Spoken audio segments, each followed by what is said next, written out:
Point number 5.3 के ऊपर है, तो कहता है जी एक्सेप्टेंस ऑफ द आपके पास में deposit, acceptance of deposit from public by the आपके पास में सर्टेन कंपनीज, जो आपके पास में पब्लिक डिपॉजिट एक्सेप्ट करना चाहती है। मतलब देखो हम लोगों ने सेक्शन नंबर 73 पढ़ा था, तो 73 के अंदर कंपनी पैसा इकट्ठा करती है, लेकिन किससे? सिर्फ मेंबर से।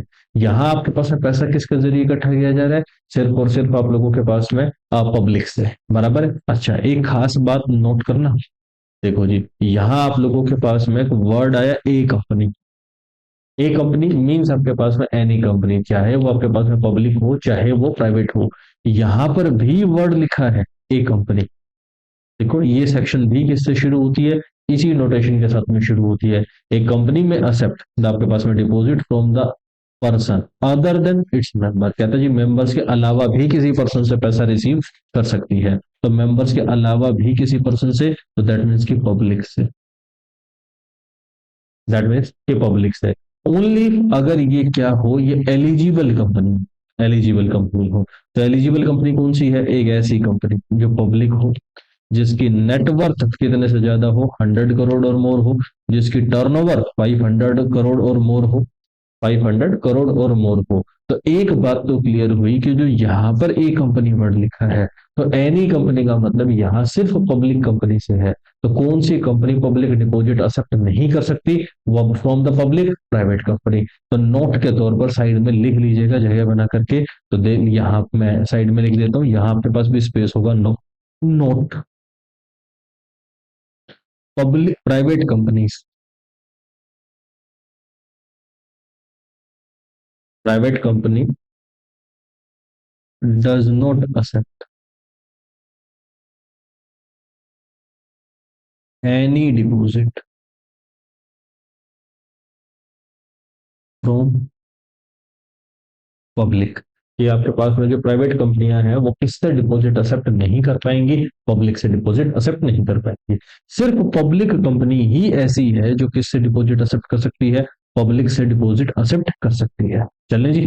तो बंदा कहते हैं कि एक ऐसी पब्लिक कंपनी जो आपके पास में जिसकी नेटवर्थ 100 करोड़ से या फिर टर्नओवर कितने करोड़ से ज्यादा हो? सर जी 500 करोड़ से। यहाँ एक निशान लगाइएगा प्लस का, यहाँ एक निशान लगाइएगा प्लस का। डन। प्लस क्यों लगवाए हैं? प्लस का मतलब ये कंडीशन भी और ये कंडीशन भी। तीसरा, साथ में कंपनी ने क्या ऑब्टेन कर ली हो? उस कंपनी ने आपके पास में प्रायर कंसेंट ऑब्टेन कर ली हो। किससे? मेंबर से, बाय द मीन ऑफ, किसके जरिए? ऑर्डिनरी रेजोल्यूशन के जरिए। अगर आपको डिपॉजिट एक्सेप्ट करना है, कितना एक्सेप्ट करना है? 100% of paid up share capital, free reserves and आपके पास में एसपीआर के 100% तक का पैसा लेना है, तो आपको क्या करना पड़ेगा?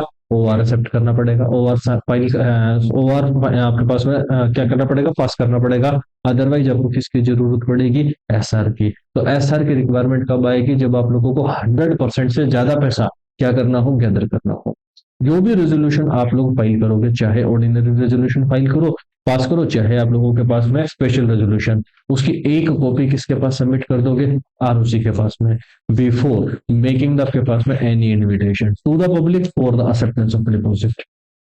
ये कहते हैं जी जब भी हम लोग आपके पास में डिपॉजिट लेंगे तो उससे पहले आपके पास में क्या करना पड़ेगा? कुछ कंडीशंस को फुलफिल करना पड़ेगा। तो कहते हैं जी सबसे पहले कंडीशन जो सेक्शन नंबर 73(2) के अंदर बताई गई है, तो सेक्शन नंबर 73(2) के अंदर जो कंडीशन बताई गई है वो सारी कंप्लाई करनी है। तो 73(2) के अंदर क्या था मालिक? एक तो आपके पास में ये देखो 73(2) के अंदर, 73(2) में तो सबसे पहले रेजोल्यूशन पास करना पड़ेगा जीएम में, हमारा हो चुका है।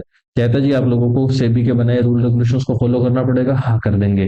कहता जी एक सर्कुलर बनाना पड़ेगा, सर्कुलर का मतलब एक प्रकार का प्रोस्पेक्टस बनाना पड़ेगा, सभी मेंबर्स के बीच में आपके पास सर्कुलेट करना पड़ेगा। और जो सर्कुलर होगा उसके अंदर हम लोग कंपनी की financial position, credit rating, total number of deposit और आपके पास में जो अदर पार्टिकुलर जो भी जरूरी होंगे सभी इसके अंदर मेंशन करेंगे।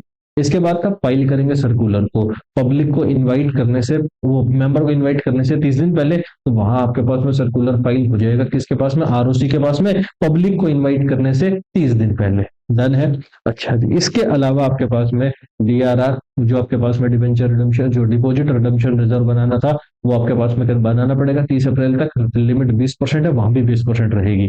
कहते हैं जी इस बात का सर्टिफिकेट बना करके कंपनी के डायरेक्टर साइन करके देंगे कि भैया हम लोगों ने रीपेमेंट में किसके रिपेमेंट में, डिपॉजिट के या उसके इंटरेस्ट के रिपेमेंट में कोई फॉल्ट नहीं किया है। अगर फॉल्ट हुआ भी था तो ठीक हुए कितना टाइम हो चुका है, 5 साल हो चुके हैं। इसी तरीके से सिक्योरिटी डिपॉजिट, अगर आप लोगों ने पब्लिक जो डिपॉजिट है, अगर उसके पीछे सिक्योरिटी रखी है, अगर सिक्योरिटी डिपॉजिट की अमाउंट के 100% के इक्वल है तो सिक्योर्ड, अदरवाइज अनसिक्योर्ड। और सिक्योर्ड है या अनसिक्योर्ड है ये सर्कुलर के अंदर आपको मेंशन करना पड़ेगा। डन है। इतनी बातें हम लोगों ने वहां पर पढ़ी थी। तो बंदा कहता है जी company shall comply with all the legal requirement जो कंटेन्ड है सेक्शन नंबर 73(2) में, मतलब कि आपके पास में जो मेंबर्स के लिए है। कहता है जी कंप्लायंस विद द रूल्स, तो बंदा कहता है सेबी शैल, आपके पास company shall comply with the rules as may be prescribe by, किसके जरिए, CG with the consultation of RBI. कहता है जी सबसे पहले rating of deposit. What do mean by the rating of deposit? Rating का मतलब क्रेडिट रेटिंग से है। रेटिंग का मतलब क्रेडिट रेटिंग से है। ये क्रेडिट रेटिंग क्या होती है, हम लोग फाइनेंशियल स्टेटमेंट, जब अपन फाइनेंशियल मैनेजमेंट की थ्योरी वाले टॉपिक पर जाएंगे ना, तब इसके बारे में बात करेंगे। तो क्रेडिट रेटिंग होती क्या है, वैसे इसके बारे में अभी थोड़ा सा मैं आपको जिक्र कर देता हूँ। जब कोई भी कंपनी लोन लेती है तो कंपनी लोन की रिपेमेंट कर पाएगी या नहीं कर पाएगी, इसके लिए कुछ आपके पास आरबीआई के जरिए नोटिफाइड एजेंसी है जो आपके फाइनेंशियल स्टेटमेंट्स की एनालिसिस करती है। किस चीज का एनालिसिस करेगी? जैसे आपकी सॉल्वेंसी रेशियोज का, जैसे आपके पास आपके लिक्विडिटी रेशियोज का, जैसे आपके टर्नओवर रेशियोज का, आपके ट्रेंड का, सब चीजों का एनालिसिस करेगी। एनालिसिस करने के बाद में वो आपको रैंक अलॉट करेगी, एक सिंबल अलॉट करेगी। जैसे कि आपके पास में, जैसे आपके ग्रेडिंग होती है ना, ए ए ए माइनस, ए और ए प्लस, तो सबसे बेस्ट किसको माना जाएगा? ए प्लस को। इसी तरीके से रैंक अलॉट हो सकता है 1 2 3, तो वो आपको रैंक अलॉट करेगी। इसी तरीके से रैंक हो सकता है A B C. A represent करता है बेस्ट को, बी रिप्रेजेंट करता है गुड को, और सी रिप्रेजेंट करता है वीक को। तो वो आपको क्या करते हैं? रैंक अलॉट करते हैं। तो दैट इज अबाउट आपके पास में क्रेडिट रेटिंग। जैसे कि आपके पास में कुछ क्रेडिट रेटिंग एजेंसीज की बात करूं जो गवर्नमेंट के जरिए नोटिफाइड है, जैसे क्राइसिल, जैसे आपके पास में बात करूं तो इकरा, जैसे बात करें तो केयर, ये क्रेडिट रेटिंग एजेंसीज के नाम है जो इंडिया के अंदर credit rating agency credit rating का काम करते हैं। सिर्फ ये तीन ही नहीं, इसके अलावा भी हैं। तो ये इनके पास से हमें क्या करवाना पड़ेगा? अपनी डिपॉजिट्स की क्रेडिट रेटिंग करवानी पड़ेगी कि कंपनी अपने डिपॉजिट्स के ऊपर ब्याज टाइमली पे कर पाएगी या नहीं कर पाएगी, कंपनी अपने डिपॉजिट्स की रीपेमेंट के टाइम पर पेमेंट कर पाएगी या नहीं कर पाएगी। इस बात की वो लोग क्या करते हैं? रेटिंग बना करके देते हैं। ये कहता है आपके पास में the company shall obtain a rating with आपके पास with respect to its deposit. The rating shall include the net worth of the company, liquidity क्या है, ability of the company to repay the deposit on the due date. The rating ensure करती है आपके पास में adequacy of the safety को। Rating आपके पास में rating shall be obtained from the recognised जो क्रेडिट रेटिंग एजेंसीज है। कहते जी rating given to the company shall be informed to the public at the time of inviting the deposit. अब जैसे कि जो क्रेडिट रेटिंग आई, हम लोगों ने सर्कुलर के अंदर मेंशन की कि कंपनी के आपके पास डिपॉजिट्स को रेटिंग कितनी मिली है। कहते जी the rating shall be obtained from year to year basis के ऊपर। आप लोगों को आपके पास में ये बंदा कहता है rating shall B obtain year, आपके पास में during the year for the tenure of the deposit. या आपके पास में ड्यूरिंग द ईयर मतलब ईयर टू ईयर बेसिस के ऊपर हम लोग काम करेंगे, हर साल आपके पास में रेटिंग को कैलकुलेट करवाएंगे। ये कहता है जी रजिस्ट्रेशन ऑफ चार्ज। हाँ सच्ची बात हुई थी, अगर हम लोगों ने अपने डिपॉजिट को एक्सेप्ट करते टाइम अगर उसके पीछे कोई भी असेट्स सिक्योर्ड की है, असेट्स गिरवी रखी है, तो चार्ज डीड बनेगी, बनेगी। उस चार्ज डीड की एक कॉपी आरओसी के पास सबमिट करनी पड़ेगी, करनी पड़ेगी। कितना टाइम के अंदर? 30 दिन के अंदर अंदर। वेयर ए कंपनी आपके पास accept the secured deposit from the public, it shall आपके पास within the 30 days create a charge on its assets in the favour of deposit holder. The value of assets so charge shall not be less than, कितने से कम नहीं हो, तो जितने रुपए के डिपॉजिट आपने एक्सेप्ट किए हैं उससे कम की वैल्यू नहीं चाहिए। बराबर है।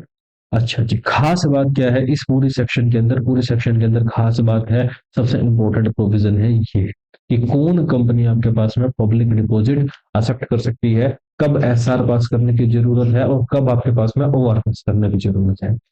अब क्वेश्चन देखिएगा ये वाला।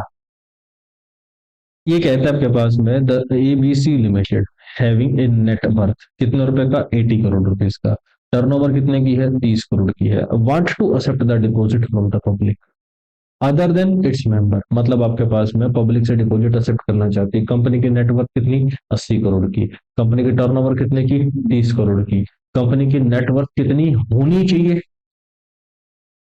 100 करोड़ से ज्यादा। या फिर टर्नओवर कितने से करोड़ से ज्यादा होनी चाहिए, 500 करोड़ से। क्या दोनों में से कोई भी कंडीशन फुलफिल हुई ना सर जी, कोई भी कंडीशन फुलफिल नहीं हुई। तो ऐसे सर्कमस्टांसेस के अंदर क्या कंपनी पब्लिक डिपॉजिट एक्सेप्ट कर पाएगी, नहीं। तो कंपनी सिर्फ आपके पास में क्या कर सकती है, मेंबर से डिपॉजिट तो एक्सेप्ट कर सकती है, लेकिन किससे डिपॉजिट नहीं ले पाएगी, पब्लिक से। तो ABC limited is not an eligible to accept the deposit from the public. Correct है। आगे कहते हैं जी सेक्शन नंबर 76 ए के अंदर आते हैं, तो कहते हैं जी पनिशमेंट। तो सेक्शन नंबर 73 में आपने कोई गलती की हो या सेक्शन नंबर 76 में कोई गलती की हो, कहता है जी कॉन्ट्रावेंशन जो पनिशेबल है अंडर सेक्शन 76 ए। एक company accept or invite or allow और आपके पास में causes the any other person to accept or invite on the behalf of the company. किस तरीके की, सर जी कोई भी आप लोगों के पास में डिपॉजिट एक्सेप्ट करे इन द कॉन्ट्रावेंशन, किसके कॉन्ट्रावेंशन में, सेक्शन नंबर 73 और सेक्शन नंबर 76 या रूल मेड देयर अंडर। या फिर कंपनी फेल हो जाए टू रीपे द डिपॉजिट या पार्ट देयर ऑन, या फिर आपके पास में किसी भी तरह का इंटरेस्ट जो कि उसके ऊपर पेएबल है, पे करने में कंपनी फेल हो जाए। इसी तरीके से ये बंदा कहता है जो टाइम स्पेसिफाइड है सेक्शन नंबर 73 और 76 के अंदर, जो रूल मेड देयर अंडर में टाइम स्पेसिफाइड का मतलब क्या है कि कितने टाइम के लिए डिपॉजिट एक्सेप्ट किए जा सकते हैं। तो आप इसके लिए लिख सकते हो 6 महीने से लेकर के 36 महीने के लिए डिपॉजिट एक्सेप्ट किया जा सकता है। आगे आएगा ये रूल भी, 6 महीने से लेकर के 36 महीने के लिए डिपॉजिट एक्सेप्ट किया जा सकता है। अगर आपने उस रूल को क्या किया, ब्रेक कर दिया, तो ऐसे सिचुएशन के अंदर आपके खिलाफ पेनल्टी चार्ज कर दी जाएगी। और आपके पास में such other further time allowed as में भी, जैसे कि जो ट्रिब्यूनल ने आप लोगों को टाइम अलाउड किया, टाइम अलाउड करने का मतलब है कि 2 दिन 4 दिन 6 महीने का पेमेंट का टाइम दिया, इतने टाइम में मेंबर को पेमेंट करनी है। अगर आप आपके पास में पेमेंट नहीं कर पाते हो तो फर्दर टाइम मिलेगा, तो वो आपके पास में क्या होगा सर जी, उस दौरान भी आपके ऊपर क्या लग जाएगी, पेनल्टी लग जाएगी। सेक्शन नंबर 76 ए अप्लाई कर जाएगा। कहते हैं आपके पास में कंसिक्वेंसेस क्या है, the company shall be liable for the payment of deposit accepted by it and the interest thereon, वो तो देना ही देना पड़ेगा। The company shall be liable for the punishment, कहते हैं जी मिनिमम फाइन लगेगा 1 करोड़ का, और आपके पास में ट्वाइस ऑफ द डिपॉजिट, जितना डिपॉजिट एक्सेप्ट किया था उसका 2 गुना। या फिर आप लोगों के पास में फाइन लगेगा एग्जैक्ट कितना रुपए का, 10 करोड़ रुपए का। तो मैक्सिमम लिमिट कितना तक जा सकती है, 10 करोड़ रुपए तक कैरिड आउट हो सकती है। कहते हैं जी जितने भी ऑफिसर हैं कंपनी के, वो आपके पास किस चीज के लिए लायबल होंगे, सर जी आपके पास इंप्रिजनमेंट है 7 साल तक की, और साथ में मिनिमम फाइन 25 लाख और मैक्सिमम फाइन कितना तक जा सकता है, 2 करोड़ रुपए तक। कहता है जी आपके पास में every officer of the company who is in the default shell be liable, किसके लिए, सेक्शन नंबर 447 के लिए। अगर ये बात प्रूव हो जाए कि इस पर्सन ने जो कॉन्ट्रावेंशन की है वो नोइंगली और विलफुल की है, मतलब जानबूझ करके आपके पास में की है, ताकि किसी पर्सन को क्या कर सके, डिसीव कर सके। डिसीव करने का मतलब नुकसान पहुंचा सके। अब डिसीव किसको करेगा, कंपनी को, शेयर होल्डर को, डिपॉजिट होल्डर को, क्रेडिटर को, या टैक्स अथॉरिटीज को नुकसान पहुंचाने के पर्पज से किया गया हो, तो पूरा का पूरा आपके पास में वो पर्सन क्या होगा, लायबल होगा। कोई डाउट है तो बताओ। चले, तो इतनी बात में अगर आप लोगों को कोई परेशानी है तो बताओ। आज की बात में तो सिर्फ हमने एक ही नई बात सीखी है कि पब्लिक डिपॉजिट एक्सेप्ट कौन सी कंपनी कर सकती है, जो एलिजिबल है। और एलिजिबल कौन है, जो दो कंडीशन को फुलफिल करते हैं, पहला पब्लिक हो, दूसरा जिसकी नेटवर्थ 100 करोड़ से या फिर टर्नओवर कितने से, 500 करोड़ से ज्यादा हो। डन है। उसके बाद अगर एलिजिबिलिटी क्राइटेरिया फुलफिल होता तो आपको क्या पास करना पड़ेगा, resolution.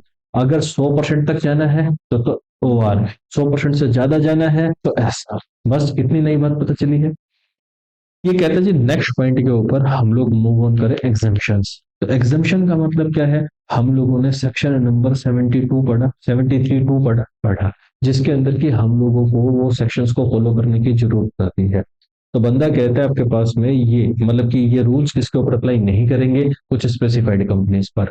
Exemption to the banking company, NBFCs, हाँ। ये कहते हैं रिस्ट्रिक्शन ऑन इन्विटेशन, एक्सेप्टेंस और renewal of deposit from the public shall not apply. Apply नहीं करेगा, बैंकिंग के ऊपर अप्लाई नहीं करेगा, नॉन बैंकिंग कंपनी के ऊपर अप्लाई नहीं करेगा, हाउसिंग फाइनेंस कंपनी के ऊपर अप्लाई नहीं करेगा, और सर जी सच अदर कंपनियां जिनको कौन नोटिफाइड कर दे, CG नोटिफाई कर दे, तो उस कंपनी के ऊपर भी क्या नहीं लगेगा, सर जी ये रूल अप्लाई नहीं करेगा। बराबर है। कौन से वाला? पब्लिक से डिपॉजिट एक्सेप्ट करने वाले, मतलब सेक्शन नंबर 73, 73 और 76 अप्लाई नहीं करेंगे। क्यों? क्योंकि बैंकिंग कंपनी और non banking company, housing finance का तो मेन बिजनेस ही क्या है? पब्लिक से पैसा लेना और पब्लिक को पैसा लोन पर देना। तो इसलिए वहां पर आपके पास में रूल्स की कंप्लायंस करने की जरूरत नहीं है। बात करें जी नोटिफाइड कंपनी कौन सी है, तो सिर्फ आपके पास में सरकार ने नोटिफाई किया प्राइवेट कंपनीज को। कहता है जी प्राइवेट कंपनी, ये बंदा कहता है the conditions for acceptance of the deposit from the members, from the members. तो प्राइवेट कंपनी का पब्लिक डिपॉजिट एक्सेप्ट कर सकती थी ना? प्राइवेट कंपनी पब्लिक डिपॉजिट तो ले नहीं सकती थी। इसीलिए आपके पास में सिर्फ सेक्शन नंबर 73 के रूल नंबर 2 को फॉलो करने की जरूरत नहीं है।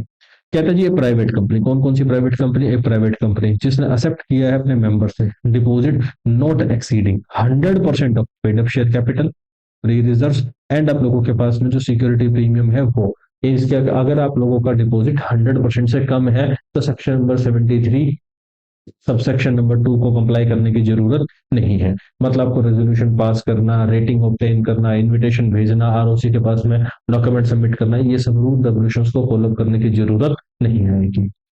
ये कहते हैं प्राइवेट कंपनी जो कि स्टार्टअप है for 5 year from the date of its incorporation और it has not an associate subsidiary और आपके पास में of the any other company the borrowing of the such company, borrowing of the such company from the bank और the financial institution, वो कितने से कम हो? Less than paid up share capital के 2 गुना और 50 करोड़, विच एवरेज लोअर से अगर आपकी बोरोविंग कम है तो आप इस क्राइटेरिया के अंदर फुलफिल होते हो। साथ में कंपनी ने किसी भी तरह का कोई भी डिफॉल्ट कैरिड आउट ना किया हो, कोई भी डिफॉल्ट कैरिड आउट ना किया हो, तो वो आपके पास में कंपनियां किसके अंदर कवर होंगी? एग्जाम्पशन वाली क्राइटेरिया में आ जाएगी। तो मतलब एक ऐसी कंपनी, ये हाँ जी, एक ऐसी कंपनी आप लोगों के पास में, एक ऐसी कंपनी जो प्राइवेट कंपनी है जिसने paid up share capital, free reserve और एसपीआर से 100% से कम पैसा मेंबर से लिया हो। दूसरा, एक ऐसी कंपनी जो 5 ईयर्स के लिए स्टार्टअप पर रखी गई थी और अभी तक 5 साल पूरे नहीं हुए हैं। तीसरा, एक ऐसी कंपनी जो ये कंडीशंस को फुलफिल करे, ये प्राइवेट कंपनी जो फुलफिल करे, जो ना तो एसोसिएट है ना सब्सिडरी है किसी दूसरी कंपनी की, जिसने आपके पास में जिसकी borrowing paid up share capital के 2 गुने और 50 करोड़ जो भी लोअर है उससे कम हो। साथ में कहता है आपके पास में कंपनी ने किसी भी तरह का डिफॉल्ट कैरिड आउट ना किया। ये कहता है जी ऐसी प्राइवेट कंपनियां जो पॉइंट नंबर 1 में, पॉइंट नंबर 2 में या पॉइंट नंबर 3 में कवर हुई है, वो आपके पास में उन कंपनियों को क्या करना पड़ेगा? फाइल करना पड़ेगा। किस चीज का? Detail of deposit accepted by in the form DPT three, किसके पास? आरओसी के पास में। आपके पास में eligible to claim the exemption only if, अगर आपके पास में has not committed any default in filing the, आपके पास सेक्शन जो सेक्शन नंबर 137 और आपके पास में सेक्शन नंबर 92 के अंदर एनुअल रिटर्न फाइल करने में कोई भी फॉल्ट ना किया हो। मतलब 3 तरह की कंपनियां, 3 तरह की प्राइवेट कंपनियां ऐसी हैं जिनको section number 73 sub section number 2 follow करने की जरूरत नहीं है। प्राइवेट कंपनी हो जिसने paid up share capital, free reserve और आपके पास एसपीआर के 100% से कम पैसा बोरो किया हो। दूसरा, आपके पास में स्टार्टअप हो। तीसरा, आप लोगों के पास में एसोसिएट्स, आपके पास में ऐसी कंपनी जो आप लोगों के पास में क्या ना हो? एसोसिएट ना हो या फिर सब्सिडरी ना हो। दूसरी कंडीशन, बोरोविंग आपके पास में कम है, borrowed amount, paid up share capital और 50 करोड़ रुपए, 2 times of paid up share capital और 50 करोड़ विच एवरेज लोअर। साथ में बंदा कहता है कि आपके पास में जो डिफॉल्ट ना किया हो बोरोविंग के अंदर, और साथ में इन कंपनियों को क्या करना पड़ेगा? डीपीटी3 फाइल करना पड़ेगा। और इसकी बात का ध्यान रहे, कंपनी ने सेक्शन नंबर 137 और सेक्शन नंबर 92 के अंदर किसी भी तरह का कोई भी डिफॉल्ट कैरिड आउट ना किया हो। ये कहता है यहां पर आकर के कि आपके पास में exemption to the specified IFSC public कंपनियां। ये आईएफएससी क्या होता है? इंटरनेशनल फाइनेंशियल सिक्योरिटी कोड होता है बेसिकली। ये जोन है एक प्रकार का। इंडिया ने क्या किया, जो फॉरेन से जो पर्सन इंडिया में आकर के शेयर मार्केट में पैसा लगाना चाहते हैं, तो इंडिया वालों ने गुजरात के अंदर एक एरिया को आईएफएससी घोषित घोषित कर दिया। जैसे एससीजेड डिक्लेयर होता है ना, वैसे ही इसको आईएफएससी डिक्लेयर कर दिया। फॉरेन कंपनियां गुजरात के उस हिस्से में आती हैं और उस हिस्से में आकर के अपने अपने एस्टेब्लिशमेंट सेटअप करती हैं। जितनी भी ट्रांजेक्शन कैरिड आउट होंगी सारी फॉरेन करेंसी के अंदर कैरिड आउट होंगी। तो अब इस को बनाने के पीछे मेन पर्पज क्या है? इसको बनाने के पीछे मेन पर्पज है ताकि फॉरेन करेंसी इंडिया के अंदर इजीली ट्रेवल कर सके, ताकि इंडिया के अंदर एक रेगुलेटेड मैनर के अंदर हम लोग फॉरेन करेंसी को कंट्रोल कर पाए, ज्यादा से ज्यादा लोगों को हम लोग फॉरेन करेंसी के लिए कहाँ लेकर के आ सके? इंडिया में लेकर के आ सके। तो कहता है आपके पास में इसीलिए इन कंपनियों को क्या दी गई है? रिलैक्सेशन दी गई है। The condition for acceptance of deposit from the members जो कंटेन किए गए हैं सेक्शन नंबर ए से लेकर के ई के बीच में, section number 73 sub section number 2 के अंदर, shall not apply to the specified IFSC public company जो एक्सेप्ट करती डिपॉजिट अपने मेंबर से, नॉट एक्सीडिंग कितने से ज्यादा? सर जी paid of share capital, free reserve, और आपके पास में देखो यहाँ पर paid up share capital plus free reserve क्या शामिल नहीं है? एसपीआर शामिल नहीं है। क्या शामिल नहीं है? एसपीआर शामिल नहीं है। अगर आपके पास में ये पैसा एक्सेप्ट करे और साथ में डिटेल फाइल कर दे, किसके पास में? सर जी आरओसी के पास में। किसके अंदर? सर जी आपके पास में डीपीटी 3 के अंदर। तो मतलब नट शेल में क्रक्स के तौर पर क्या किया जा सकता है? जो आपके पास में specified public IFSC public company हो, डन है, पब्लिक डिपॉजिट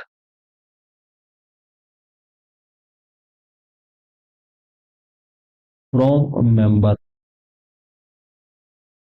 लेस है किससे? 100%। किसका?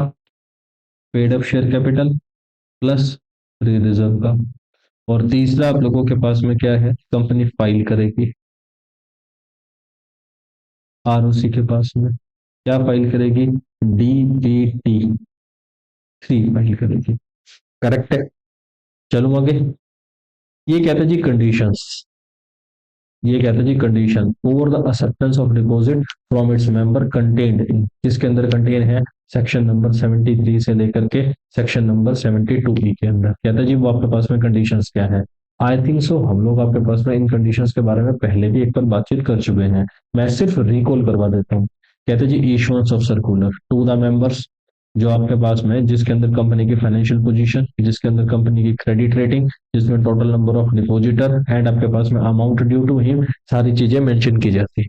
दूसरा आपको इसकी एक कॉपी आरओसी के पास फाइल करनी है, कितने दिन पहले? 30 दिन पहले, जब भी सर्कुलर इशू किया जाएगा। इसके बाद वो डीआरआर की लिमिट आएगी 20% वाली, और साथ में आपके पास में सर्टिफिकेट की लिमिट आएगी।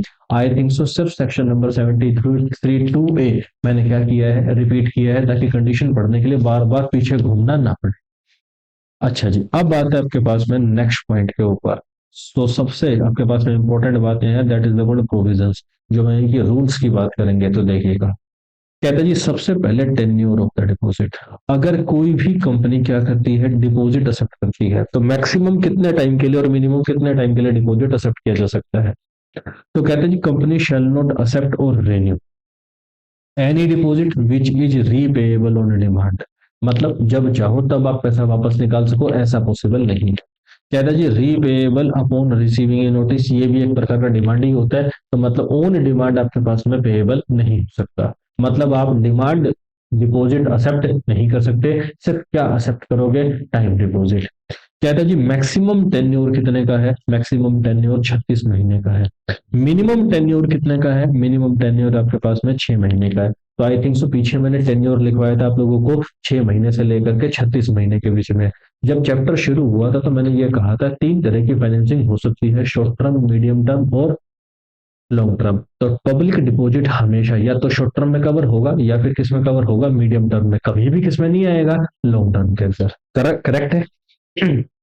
ये कहता है जी अगर आपके पास में कंपनी कुछ खास कंडीशंस को फुलफिल करे तो डिपॉजिट को मिनिमम कितने टाइम पीरियड के लिए एक्सेप्ट भी किया जा सकता है? 3 महीने के लिए। However A company may accept the such short-term deposits which are payable earlier than 6 months from the date of acceptance of the such deposit subject to the fulfillment of the following condition।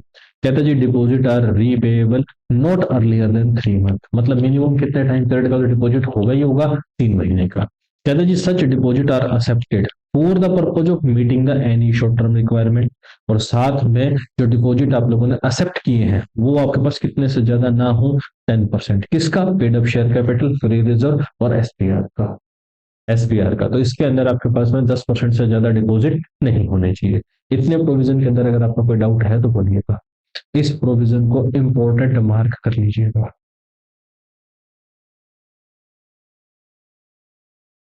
इस provision को important mark कर लीजिएगा। हाँ जी, next point के ऊपर move on करें। ये कहता है जी मैक्सिमम लिमिट ऑन द आपके पास में डिपॉजिट्स, जो रूल नंबर 3 के अंदर, मतलब आप लोग कितना डिपॉजिट एक्सेप्ट कर सकते हो। तो कहता है जी अगर आपके पास में एलिजिबल कंपनी है, एलिजिबल कंपनी का मतलब जो पब्लिक से डिपॉजिट एक्सेप्ट करने की पावर रखे। डन, पब्लिक कंपनी जिसकी paid up share capital 100 crore से, या फिर जिसकी टर्नओवर कितने से ज्यादा हो, सर जी आपके पास में 500 करोड़ से ज्यादा हो। तो कहते हैं जी आपके पास में other than government company, public company other than government company, जो आपके पास में क्या करे, डिपॉजिट एक्सेप्ट करती है मेंबर से। तो मैक्सिमम लिमिट कितना है कि percent 10% of the aggregate paid up share capital, free reserve और एसपीआर के 10% तक का पैसा बोरो कर सकती है। कहते जी ये पर्सन अगर आपके पास में पब्लिक से पैसे इकट्ठा करना चाहे, तो पब्लिक से आपके पास में पेड अप शेयर कैपिटल और आपके पास में सर जी फ्री रिजर्व और एसपीआर दोनों का मिला करके कितना, सर जी 25%। अब देखना ध्यान से, टोटल पैसा कितना बोरो हो सकता है, 35%। लेकिन क्या कंपनी पब्लिक से 35 इकट्ठा ले सकती है? नहीं। क्या मेंबर से 35 इकट्ठा ले सकती है? नहीं। मेंबर से 10% और पब्लिक से कितना, 25%। तो टोटल बोरोविंग पावर तो 35% है, लेकिन आपके पास में सरकार ने कंपनी के ऊपर कितनी सीलिंग लगाई, 3। पहला पहली सीलिंग ओवरऑल, दूसरी सीलिंग मेंबर वाइज, तीसरी सीलिंग पब्लिक वाइज, बराबर है। अच्छा, अगर आपकी एलिजिबल कंपनी हो, प्लस में क्या हो, गवर्नमेंट कंपनी भी हो, तो सरकार कहती है मेंबर से और आप लोगों के पास में पब्लिक से, दोनों से मिला करके आप कितना पैसा ले सकते हो, सर जी 35%। किसका 35%? पेड अप शेयर कैपिटल का, फ्री रिजर्व का और एसपीआर का। कहानी समझ में आ रही है? तो अब यहाँ ये पॉइंट निकल करके आ गया, 35% किसका, paid up share capital, free reserve और एसपीआर का। डन है। अब ध्यान से देखना, अगर कोई एलिजिबल गवर्नमेंट कंपनी है, क्या वो मेंबर से 35% पैसा ले सकती है?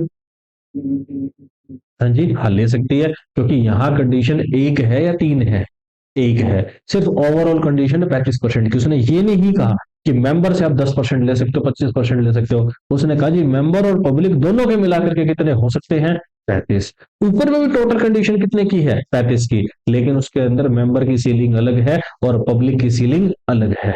डन। चले, ये ऊपर वाले में वैसी ही बात होगी, हर पेपर में 40 और एग्रीगेट 50% चाहिए। तो मतलब, और नीचे वाले के अंदर क्या है, नीचे वाले के अंदर क्या है कि आपको एग्रीगेट 50% चाहिए, चाहे किसी पेपर के अंदर 0 इंटू ना हो।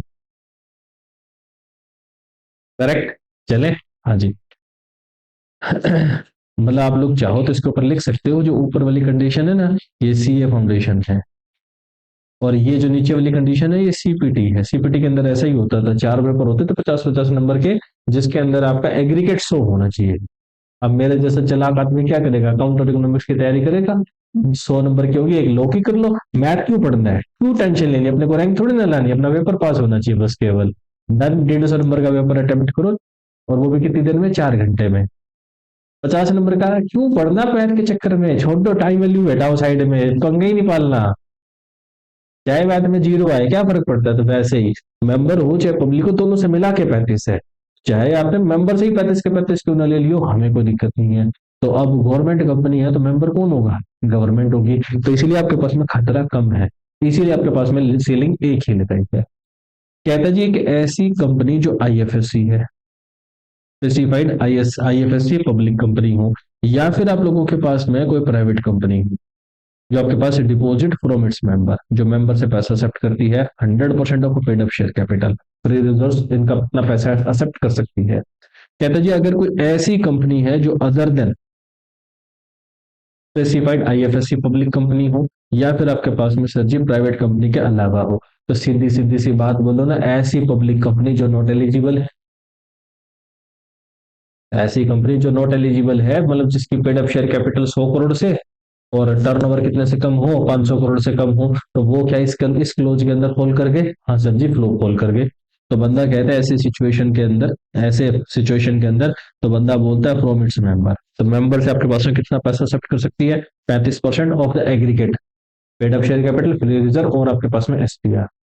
कहते हैं जी जो प्राइवेट कंपनी है specified in the second proviso, of the sub rule three, of the आपके पास में रूल 3 के सब रूल 3 के अंदर क्या, जो सेकंड कंपनी क्या बोल रहा है कि private company specified in second provision of the sub rule 3 of rule 3। तो सबसे पहले तो देखा जी हम लोग कौन सा पढ़ रहे हैं, रूल 3। ये लो जी, ये कहता है जी private company specified in the second provision of the sub rule 3, और आपके पास में रूल नंबर 3 के अंदर। तो किसकी बात करता है, कहता है ऐसी प्राइवेट कंपनी जो किसके तौर पर सेटअप हुई हो, स्टार्टअप से, और जो अभी तक किसके अंदर है, अपने इनकॉर्पोरेशन के पहले 10 साल में है। साथ में एक ऐसी प्राइवेट कंपनी जो फुलफिल करती है all of the following condition, कहता है जी ना तो एसोसिएट है ना सब्सिडरी है, और जिसकी बोरोविंग फ्रॉम द बैंक और फाइनेंशियल इंस्टीट्यूशन कम है पेड अप शेयर कैपिटल के 2 गुने से, और आपके पास में 50 करोड़ विच एवरेज लोअर से लोअर है।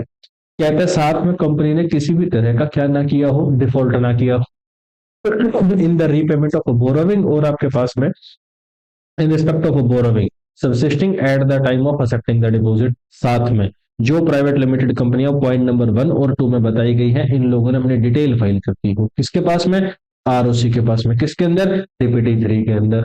डन। तब ऐसी सिचुएशन में इन कंपनियों को कोई लिमिट फॉलो अप करने की जरूरत नहीं है, जितना चाहे उतना पैसा मेंबर से इसके तौर पर डिपॉजिट के तौर पर एक्सेप्ट करना चाहे तो कर सकती है। करेक्ट है, कोई डाउट है तो बताओ जी।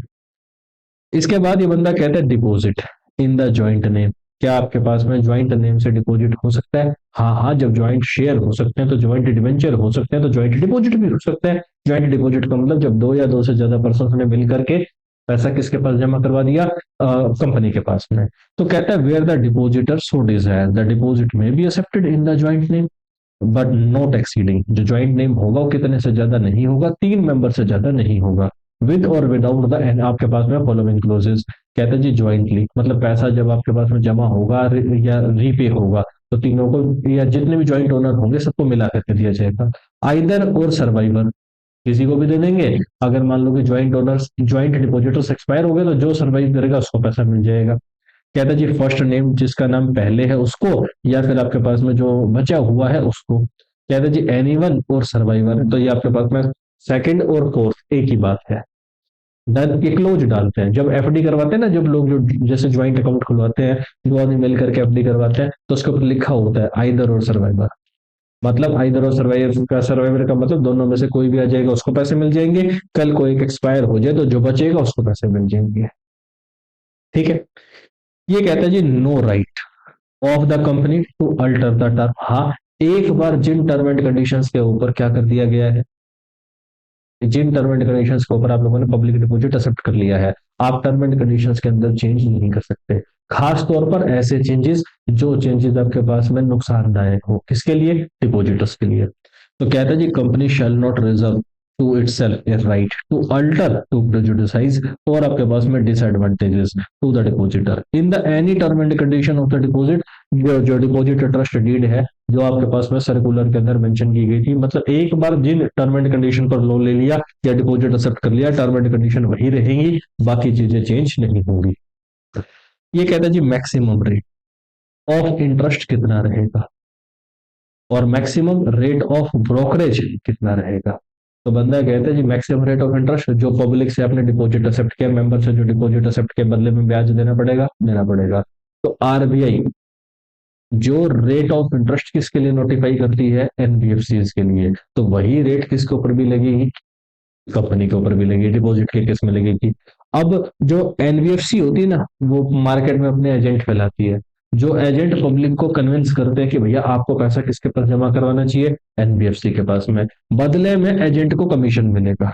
कमीशन कौन देगी, एनबीएफसी देगी। इसी तरीके से कंपनी भी अपने डिपॉजिट्स के लिए बीच में ब्रोकर रख सकती है, उनको ब्रोकरेज देगी, तो सरकार ने ब्रोकरेज की रेट भी उतनी ही स्पेसिफाइड कर दी जो एनबीएफसी के लिए है। तो देखिएगा the company shall not invite or accept or renew any deposit carrying a interest rate exceeding the maximum rate of interest जो प्रिस्क्राइब की गई है आरबीआई के लिए for the acceptance of deposit by the NBFC. जो non banking financial companies के लिए RBI ने जो रेट सेट की है वही मैक्सिमम रेट होगी किसके लिए, कंपनी के लिए भी। ए कंपनी शैल नॉट पे the brokerage on the any deposit eight a rate exceeding the maximum rate जो प्रिस्क्राइब की गई हो किसके जरिए, आरबीआई के जरिए। किसके लिए, एनबीएफसी के लिए। कहते person shall be entitled to receive the आपके पास में brokerage from the company only if he is authorised in writing by the company, कि भैया ये कंपनी के बिहाफ में पब्लिक से पैसा लेकर के कंपनी के पास जमा करवाएगा, एंड उस बंदे ने एक्चुअल में पैसा जमा भी करवाया हो।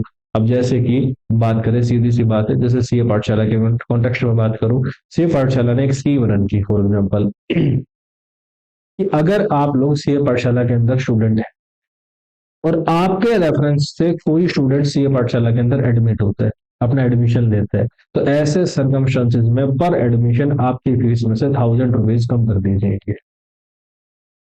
सही है, मतलब आपकी फीस फॉर एग्जाम्पल मान लो कि 10,000 रुपीज है और आपके नाम से एक बच्चा और आता है, और फॉर्म के अंदर वो जब एडमिशन फॉर्म होगा नाम लिखना पड़ेगा उसके अंदर कि भाई ये बच्चा वर्षा वर्षा के रेफरेंस से एडमिट हुआ, मतलब इस स्टूडेंट को कौन कैरी करके लिखा है, वर्षा कैरी करके लिखा है। तो ऐसे सिचुएशन में वर्षा की फीस 10,000 से घट के कितनी हो जाएगी, 9,000। इसी तरीके से मान लो कि एक बच्चा और आ जाए, है तो वर्षा के रेफरेंस से ही, लेकिन उस बंदे ने अपना फॉर्म में वर्षा का नाम मेंशन नहीं किया, तो ऐसे सरकमस्टांसेस के अंदर क्या वर्षा को उसका भी 1,000 रुपए क्रेडिट मिलेगा, नहीं मिलेगा। क्रेडिट कब मिलेगा, जब वो बच्चा किसका नाम मेंशन करे, वर्षा का नाम मेंशन करे। द सेम सिचुएशन ये पर्सन भी यहाँ यही बात कहता है कि अगर आप लोगों ने किसी पर्सन को ऑथोराइज कर दिया, तो ऑथोराइज पर्सन एक्चुअल में क्या करे, डिपॉजिट कलेक्ट भी करे। देन इस पोर्शन में कोई डाउट है तो बताओ। नहीं, ये बंदा कहता है कि eligible company shall obtain at least once a year credit rating for the deposit accepted by it. A copy of the deposit rating, जो आपके पास में क्रेडिट रेटिंग है वो किसके पास सबमिट करनी पड़ेगी, आरओसी के पास में। किसके साथ में, जो रिटर्न ऑफ डिपॉजिट्स है। कहते हैं जी credit rating shall not be below the minimum investment grade, जो किसके लिए नोटिफाई किया गया हो, एनबीएफसी के लिए। किसने नोटिफाई किया हो, आरबीआई। देन उससे कम क्रेडिट रेटिंग स्कोर आपका नहीं होना चाहिए।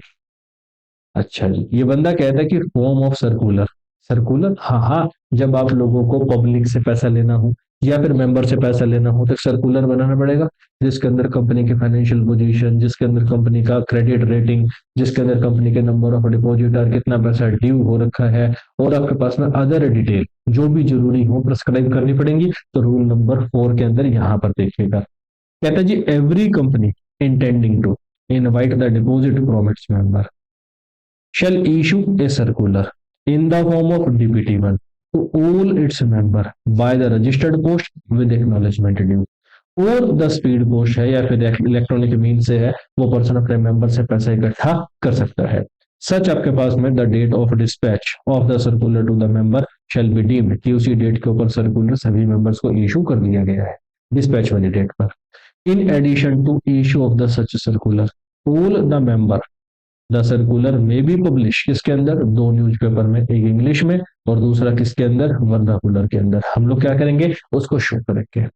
The company shall obtain A certificate from the statutory auditor. किस बात का सर्टिफिकेट, कि भैया हम लोगों ने डिपॉजिट्स के रीपेमेंट में ना तो प्रिंसिपल में ना ही इंटरेस्ट में किसी तरह का कोई डिफॉल्ट किया है। अगर डिफॉल्ट किया भी था तो वो क्या हो चुका है सर जी, 5 ईयर उसको क्लोज हो चुके हैं। तो कहता है आपके पास में company shall obtain A certificate from the आपके पास में statutory auditor of the company. तो आपके पास में किस चीज के लिए, ये कहते हैं जी certificate shall state that company has not committed any default in the repayment of a deposit accepted by it or the payment of interest on the such deposit. However, if the company had committed such default, the certificate shall state the company had made the आपके पास में default and आपके पास में period of 5 year उसके बाद expire हो चुके हो, lapse हो चुके हो। डन है। तो ये आपके पास में पहले 4 पॉइंट आए आपके पास में, पहले point number A, point number B, point number C, ये आप लोगों के पास में सॉरी 3 पॉइंट आप लोगों के पास कवर हुए जब आप लोगों को डिपॉजिट एक्सेप्ट करना है किससे, मेंबर से। अब पॉइंट नंबर 4 के ऊपर आता हूं, तो एलिजिबल कंपनी का जिक्र आया, एलिजिबल कंपनी का जिक्र आया। तो एलिजिबल कंपनी का मतलब पब्लिक कंपनी, तो मतलब आपके पास में पॉइंट नंबर 4 से कहानी किसकी शुरू हुई, acceptance of deposit from public. तो कहता जी बाय द सर्टिफिकेट आपके पास में एलिजिबल कंपनी इनवाइट करेगी आपके पास में deposit from the public, issue करेगी एक सर्कुलर इन आपको in the form of advertisement in the DPT में। The date of issue, the date of issue of the newspaper in which the advertisement appear. खास बात क्या है मलिक, पहला point, हम लोगों ने सबसे पहले डीपीटी 1 के अंदर सर्कुलर तैयार किया और उसकी एक कॉपी किसको सबमिट की, मेंबर को, मेंबर को, dispatch to the every member. और फिर इसकी एक कॉपी किसमें सबमिट की, न्यूज़पेपर में। और एक कॉपी किसके पास सबमिट करेंगे, आरओसी के पास में, वो नीचे आ जाएगा आपके पास में, क्लियर है। जबकि यहां देखो, यहां हम लोगों ने कॉपी किसको नहीं भेजी, तो भेजू, पैसा किससे एक्सेप्ट करना है, पब्लिक से, तो मेंबर को नहीं भेजना, तो हम लोग इसके अंदर सिर्फ किसके अंदर छापेंगे, न्यूज़पेपर में, डीपीटी 3। यानी कि अब देखना आपके पास में, यहां एक पॉइंट और आया, अगर मैंने मेंबर से, अगर मैंने मेंबर से पैसा इशू कर रिसीव करना है तो मैं क्या इशू करूंगा, circular in the form DPT 1, done. और जबकि आपके पास में अगर मुझे पब्लिक से पैसा इकट्ठा करना है तो मैं क्या इशू करूंगा, circular in the form of advertisement in DPT 1। यानी कि अगर आपके पास में मेंबर से पैसा इशू कर इकट्ठा करना है तो सर्कुलर का नाम क्या होगा, सर्कुलर। अगर आपके पास में हमें पैसा किससे इकट्ठा करना है, पब्लिक से, तो सर्कुलर का नाम क्या होगा, circular in the form of advertisement. Correct है। तो कहता है जी दो न्यूज़पेपर में, वो आप लोगों को पता ही है, एक इंग्लिश न्यूज़पेपर में और दूसरा किसके अंदर, वर्नाकुलर न्यूज़पेपर के अंदर। हम लोग डाटा को क्या कर देंगे, प्रिंट करवा देंगे। साथ में आपके पास में eligible company intending to invite deposit from the public shall place the circular on the website. अगर कंपनी की कोई वेबसाइट है तो डन। साथ में कहता है जी सर्कुलर और the circular in the form of advertisement, खेल गया सर्कुलर। सर्कुलर मतलब पहले वाले सर्कुलर का मतलब क्या है, जब कंपनी मेंबर से पैसे इकट्ठा करना चाहे। और circular in the form of advertisement का मतलब क्या है, सर जी वो आप लोगों के पास में पब्लिक से। तो यानी कि दोनों तरह के डिपॉजिट्स के लिए आपको क्या करना पड़ेगा, issued by the authority and the name of board of director, उसके अंदर हमें क्या करने पड़ेंगे, मेंशन करने पड़ेंगे। तीसरा आपके पास कहता है सर्कुलर और circular in the form of advertisement, फिर से खेल रहा है, शेल बी वैलिड, कितने टाइम के लिए वैलिड होगा, expiry of the 6 month from the date of closure of the financial year, जिस साल ये इशू किए गए हैं। और आपके पास में date on which the financial statements किसके अंदर लेट डाउन कर दी जाए, एजीएम के अंदर। और where the AGM would not be held, तो लास्ट डेट जिस जिस डेट तक एजीएम हो जानी चाहिए थी उस डेट तक आप लोगों के पास में टाइम पीरियड मेंशन कर दिया जाएगा। डन है। तो मतलब आपका सर्कुलर कितने टाइम तक वैलिड है, ईयर खत्म होने के 6 महीने, एजीएम या फिर लास्ट डेट ऑफ एजीएम जिस दिन एजीएम कंडक्ट हो जानी चाहिए थी। डन है, जो भी आपके पास में अर्लियर हो। एक फ्रेश सर्कुलर हम लोगों को इन द फॉर्म ऑफ सर्कुलर या इन द फॉर्म ऑफ आपके पास में एडवर्टाइजमेंट शैल बी इशूड। अगर सक्सीडिंग ईयर में दोबारा से डिपॉजिट लेने हैं तो हम लोगों को नया सर्कुलर इशू करना पड़ेगा या circular in the form of advertisement issue करना पड़ेगा। कोई डाउट है तो बता दो जिसके लिए। इसके बाद कहते हैं जी सिक्योरिटी, फोर्थ आपके पास में डिपॉजिट एंड आपके पास में इंटरेस्ट दे रहा हूँ। हाँ तो ये बात हम लोग पहले ही बात करके आ चुके हैं कि कंपनी अगर अपने पास सिक्योर, अगर अपने डिपॉजिट को क्या करना चाहे, सिक्योर्ड करना चाहे, तो दो कंडीशन, दो क्या बेसिकली 3 कंडीशन हमारे सामने आई थी। पहली कंडीशन ये थी कि असेट्स कंपनी की हो, दूसरी बात थी टेंजिबल हो, और तीसरी बात थी कि असेट्स की वैल्यू डिपॉजिट और उसके ब्याज से ज्यादा हो। मतलब आपके पास में डिपॉजिट को 100% कवर करके चले तभी उसको सिक्योर्ड मानेंगे, अदरवाइज उसको क्या मानेंगे, अनसिक्योर्ड। और लास्ट एंड फाइनल हम लोगों ने बात ये पढ़ी थी, जब आप लोगों ने जो असेट सिक्योर्ड की है उसके ऊपर क्या करवाना पड़ेगा, चार्ज क्रिएट करवाना पड़ेगा चैप्टर नंबर 6 में जाकर के। तो कहता है where a company invite secured deposit it shall comply with the following condition, the company provide करेगी security for the due repayment of the deposit and interest thereon. The security shall be provided by way of a charge on an any assets, जो कि schedule number 3 में हो, जिसके अंदर की हम किसको शामिल नहीं करेंगे, इंटेंजिबल एसेट को शामिल नहीं करेंगे। मतलब आपके पास में करंट एसेट्स हो सकती है और इंटेंजिबल एसेट्स हो सकती है। ये कहता है the security shall not be created by way of pledge. अब ये हट गया, कहता है जी मतलब आपके पास प्लेज, प्लेज किसके ऊपर क्रिएट होता है, मूवेबल प्रॉपर्टी पर। मतलब स्टॉक और डेटर इसमें कवर नहीं होंगे, तो यानी कि ऊपर सिर्फ क्या बच गया, tangible assets. Tangible fixed assets. तो मतलब आपके पास ये क्लियर, साथ में कहता है तो आपके पास security shall be created on the such movable property of the company, और आपके पास में immovable property of the company जो भी आपके पास में सिचुएट करे। The amount of such deposit and interest there और वो किससे एक्सीड ना करें सर जी, market value of the assets जो रजिस्टर्ड वैल्यू ऑफ एसेट्स की है उससे ज्यादा ना हो। कहता है जी सिक्योरिटी हमेशा किसके फेवर में क्रिएट की जाएगी, आपके पास हमेशा आपके पास में ट्रस्टी के फेवर में की जाएगी। ट्रस्टी कौन है, वो जैसे डिबेंचर ट्रस्टी होता था ना डिबेंचर होल्डर्स का ध्यान रखने के लिए, वैसे ही डिपॉजिट ट्रस्टी होगा किसका ध्यान रखने के लिए, डिपॉजिटर्स का ध्यान रखने के लिए। करेक्ट है। ये कहता है जी नेक्स्ट पॉइंट पर अपॉइंटमेंट ऑफ द आपके पास में ट्रस्टी और फोर द आपके पास में डिपॉजिटर। तो क्या हम लोगों ने डिवेंचर्स के लिए रूल पढ़े थे। डिट्टो सेम रूल किसके ऊपर अप्लाई करेंगे, इस पे मैं एक बार रीड आउट कर देता हूँ। The company shall not issue any circular और आपके पास में एडवर्टाइजमेंट किसके लिए सर जी, जो आपके पास में सिक्योर्ड डिपॉजिट के लिए, जब तक कि कंपनी किसको अपॉइंट ना कर दे, वन और मोर डिपॉजिट ट्रस्टीज को। कहता है जी रिटर्न कंसेंट किसकी, रिटर्न कंसेंट डिपॉजिटर ट्रस्टीज की पहले से आपको ऑब्टेन करनी पड़ेगी कि भैया हम लोग डिपॉजिट ट्रस्टी बनने के लिए तैयार हैं। कहता है आपके पास में statement shall appear in the circular or advertisement in the form of circular in the form of advertisement लिखा होगा रीजनेबल प्रोमिनेंस के साथ में, ताकि हर एक आदमी को दिखाई दे कि भैया कौन पर्सन आपका डिपॉजिट ट्रस्टी है या ट्रस्टीज है। साथ में उस बंदे ने जो कंसेंट दी है वो मेंशन कर दी जाए। द कंपनी शेल एग्जीक्यूट करेगी a deposit trust deed in the form DPT two में कितने दिन के अंदर, in the 7 days before issuing the circular और circular in the form of advertisement. कहता है जी पर्सन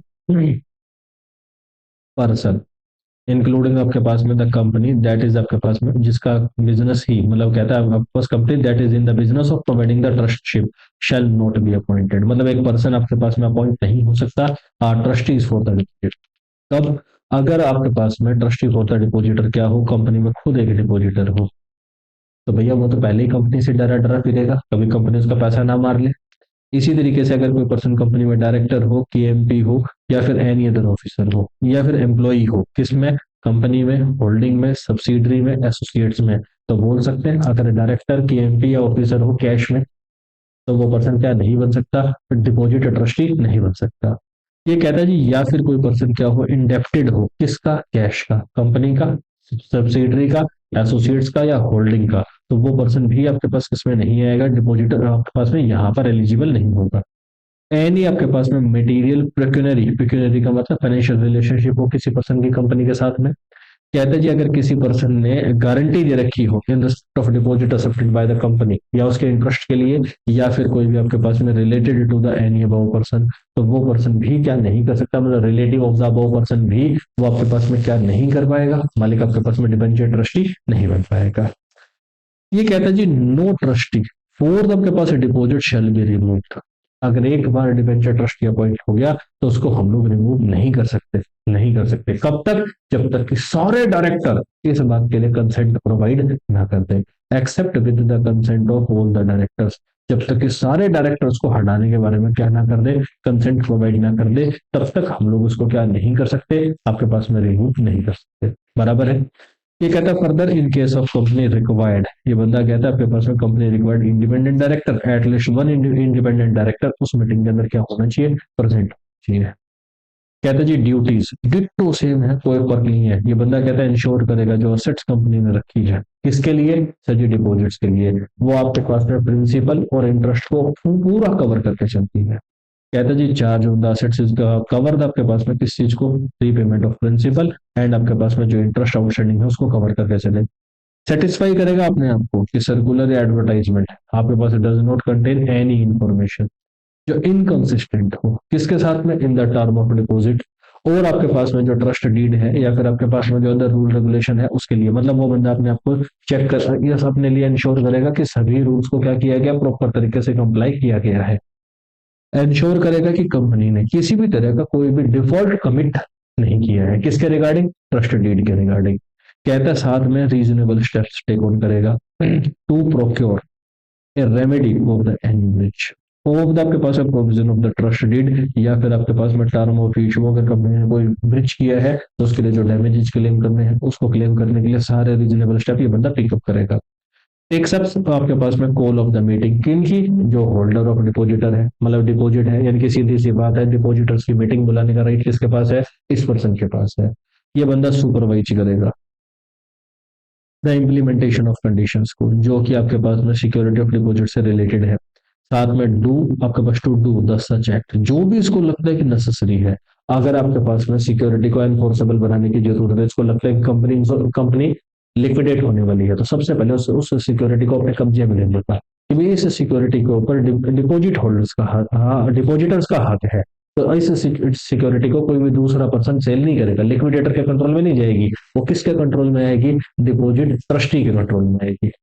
कैरिड आउट करेगा वो सारे के सारे एक्ट जिसके जरिए कि अगर डिपॉजिटर की और कंपनी के बीच में कोई डिफॉल्ट है, या आपके पास में डिपॉजिटर या फिर आपके पास में उसके इंटरेस्ट के अंदर किसी भी तरह का कोई नॉन कंप्लायंस आया है, तो उसको रिजोल्व करने के लिए बंदा काम करेगा। कहते हैं जी मीटिंग, मीटिंग आपके पास में डिपॉजिटर्स की बुलाने के लिए, हाँ तो meeting of the all depositor shall be कॉल्डेड by the trustee.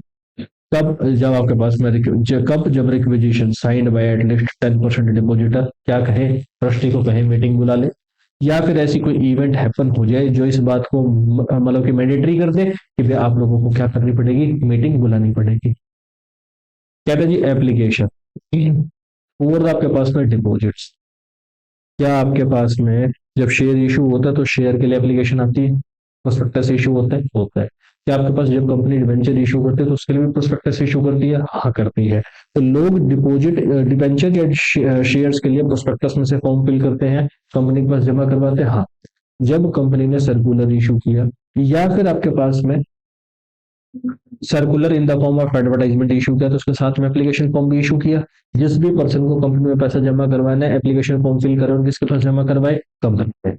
ये बंदा कहता है आपके पास में डन, तो मतलब आपको अगर कंपनी में डिपॉजिट देना है एज ए पब्लिक डिपॉजिट, तो किसके थ्रू ही जाएगा, एप्लीकेशन फॉर्म। अगर कोई पर्सन ब्लैंक पेपर पे लिख के दे दे तो क्या कंपनी ब्लैंक से डिपॉजिट एक्सेप्ट करेगी ना, नहीं करेगी। A company shall not accept और renew any deposit whether secured हो या अनसिक्योर्ड हो, unless an application in the form जो भी स्पेसिफाइड किया गया है, किसके जरिए, कंपनी के जरिए, is submitted by the intending depositor for the acceptance of the such deposit. जब तक कि वो फॉर्म ना आ जाए तब तक आप डिपॉजिट एक्सेप्ट नहीं करोगे। Application form shall contain a declaration by the intending depositor to the effect that the deposit is not being made out of any money borrowed by him from the any other person के। इसका मतलब क्या है, जो भी person company में पैसा जमा करवाएगा खुद का करवाएगा, किसी दूसरे पर्सन का पैसा उधार लेकर के किसमें जमा नहीं करवाएगा, कंपनी में डिपॉजिट नहीं करेगा। कहता है जी नॉमिनी, क्या नॉमिनी बनाना जरूरी है ना, नहीं। तो बंदा कहता है हाँ, लेकिन डिपॉजिटर चाहे तो किसी भी टाइम किसी भी आदमी को अपना क्या बना सकता है, नॉमिनी, जब चाहे उसको भगा सकता है और कुछ नहीं। कहता है जी furnishing of the deposit receipt to the आपके पास में डिपॉजिटर्स, हाँ।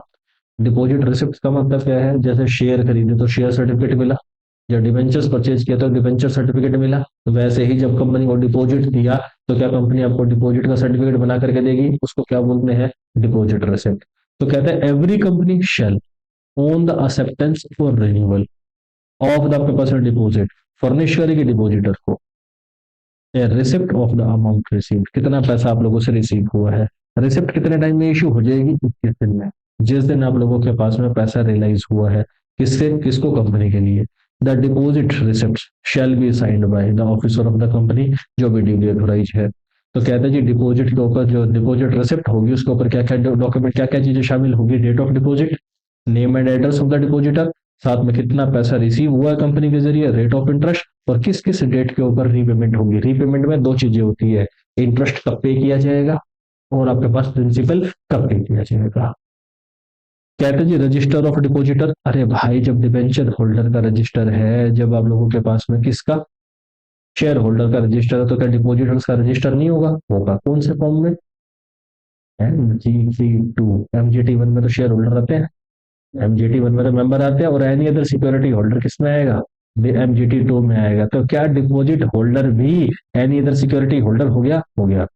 तो बंदा कहता है एवरी कंपनी एक्सेप्टिंग आपके पास डिपॉजिट मेंटेन करेगी रजिस्टर्ड ऑफिस, रजिस्टर्ड ऑफिस में वन और मोर सेपरेट रजिस्टर आपके पास में रखे जा सकते हैं। कहता है आपके पास में हर एक रजिस्टर क्या करेगा, डिटेल मेंटेन करके चलेगा, नेम है, एड्रेस है, पेन है।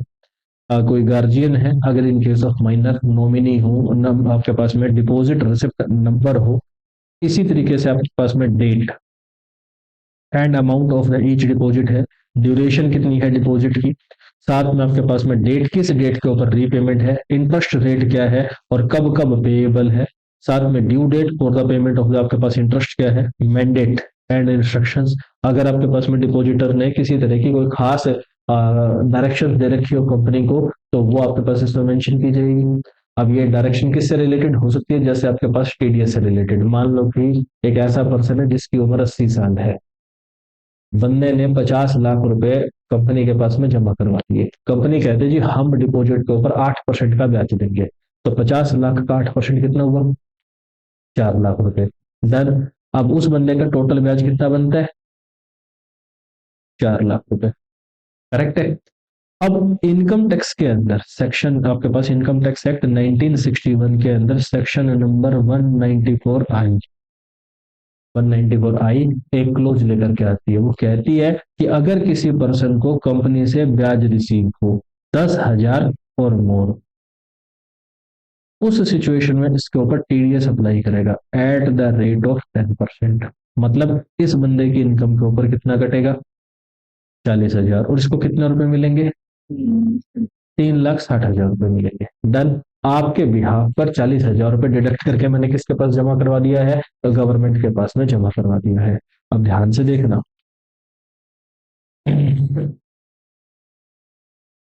एक मैं नॉर्मल पर्सन की बात करता हूँ, जिस बंदे ने 50 लाख रुपए किसके पास जमा करवाए, गवर्नमेंट के पास में जमा कर, वो सॉरी, कंपनी के पास में जमा करवाए, और कंपनी ने इसके ऊपर इंटरेस्ट बनाया कितने रुपए का, 4 लाख रुपए का, बराबर है। और इसके ऊपर कंपनी ने कितने रुपए डिडक्ट कर दिए, मालिक टीडीएस का पैसा डिडक्ट कर दिया, 40,000 रुपए, बराबर। तो पैसा बचा कितना,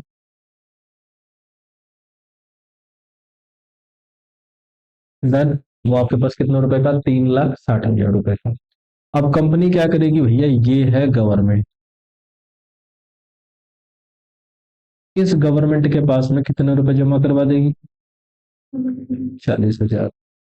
और इस बंदे के पास में कंपनी कितना पैसा जमा करवा देगी, 3,60,000। अब ये बंदा कहता है कि भैया मेरा ब्याज कितना बनता है, 4 लाख, और मेरा कितना आपने दिया कितना, 360, 40,000 और दो। ये कहता है जी हमने 40,000 रुपए as per income tax act किसके पास जमा करवा दिए, गवर्नमेंट के पास जमा करवा दिए, बराबर है। ये कहता है जी मेरे को तो मेरे 40,000 वापस चाहिए। डन। ये कहते गवर्नमेंट कहती कि भैया तूने पैसा कमाया, ये कहता जी कमाया, तो इसके ऊपर टैक्स कौन देगा, वो कहता जी मैं दूंगा, तो सरकार कहती ला दे, वो कहता जी मेरा टैक्स बनता ही नहीं है, सरकार कहती कैसे नहीं बनता, बोला जी मेरा टोटल इनकम, टोटल इनकम कितने रुपए, 4 लाख रुपए। डन। 4 लाख रुपए के ऊपर मेरा टैक्स कितने रुपए बनता है, पहले 2.5 लाख तक तो एग्जेम्प्ट, लोगों को बताया था फाउंडेशन बच्चा, 0 से 2.5 लाख एग्जेम्प्ट, 2.5 लाख से 5 लाख 5%, और फिर उसके बाद में कितना, हाँ 10%, और सॉरी 10% और 20%, कितने तक, 10 लाख तक, और 10 लाख से ऊपर कितना लगेगा, 30%। तो पहले 2.5 लाख तो जीरो हो गए जी, मेरी इनकम 4 लाख है, तो मतलब 1.5 लाख रुपए को अपना कितना पैसा दे दूंगा, 5% के रेट से, तो 1.5 लाख के ऊपर कितना बना, कितना, सॉरी 7,500 रुपए, मेरा टैक्स कितना बना, 7,500, जबकि मेरा टीडीएस कितना कटा है, 40,000। तो मेरे को कितना पैसा वापस मिल जाए, 32,500 रुपए। एक, मैं इसमें थोड़ा सा अल्टरेशन कर देता हूँ।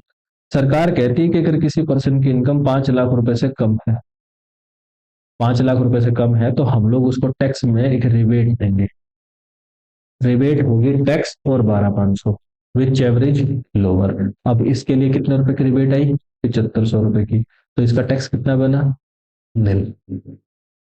अब ये बंदा अपनी इनकम टैक्स रिटर्न फाइल बनाएगा और किसके पास फाइल करेगा, गवर्नमेंट के पास फाइल करेगा। तो क्या अब इस बात का गवर्नमेंट को एविडेंस मिल गया कि इस बंदे का टैक्स बनना ही नहीं चाहिए था, इसके तो गलत 40,000 रुपए हम लोगों ने ले लिए, तो गवर्नमेंट इसको कितने रुपए रिफंड कर देगी, 40,000 रुपए रिफंड कर देगी,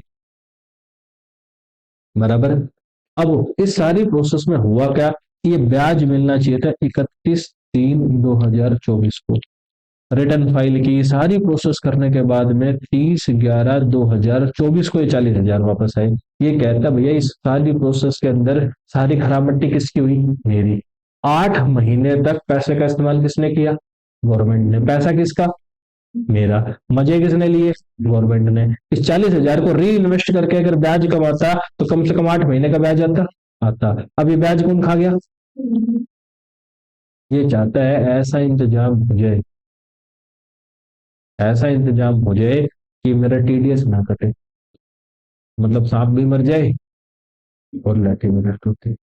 तो अब ये बंदा क्या करता है, इस कंपनी को इस कंपनी को एक सर्टिफिकेट बना करके देता है, साइन करके, कि भाई मैं डिपॉजिट होल्डर इस बात की घोषणा करता हूँ, मेरी टोटल इनकम कितने रुपए से ज्यादा नहीं है, 4 लाख रुपए से ज्यादा, और मेरा इनकम टैक्स कितने रुपए का बनता है?